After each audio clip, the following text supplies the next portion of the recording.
नमस्कार दोस्तों, आइए आज हम हिंदी साहित्य के महान कवि श्री रामधारी सिंह दिनकर के द्वारा रचित कविता रह जाता कोई अर्थ नहीं का पाठन करेंगे। श्री रामधारी सिंह दिनकर, जिन्होंने अपनी कविता में चाहे वह भारत की राजनीति का क्षेत्र हो या आम जनमानस का दुख दर्द हो या फिर श्रृंगारिक भावों को प्रकट करने की बात हो, रामधारी सिंह दिनकर का जो शब्द चयन का कौशल है वह अपने आप में अद्भुत है। रामधारी सिंह दिनकर अपनी कविताओं के माध्यम से निराश और हताश हो चुके मनुष्य के जीवन में भी कुछ कर गुजर जाने का भाव जगा देते हैं।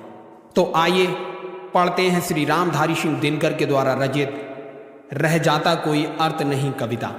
नित जीवन के संघर्षों से जब टूट चुका हो अंतर्मन, तब सुख के मिले समंदर का रह जाता कोई अर्थ नहीं।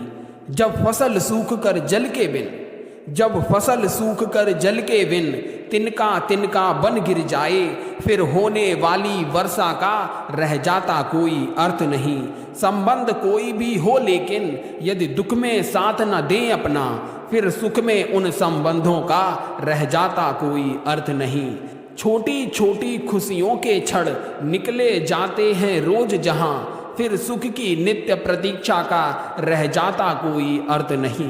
मन कटुवाणी से आहत हो, भीतर तक छलनी हो जाए, फिर बाद कहे प्रिय वचनों का रह जाता कोई अर्थ नहीं।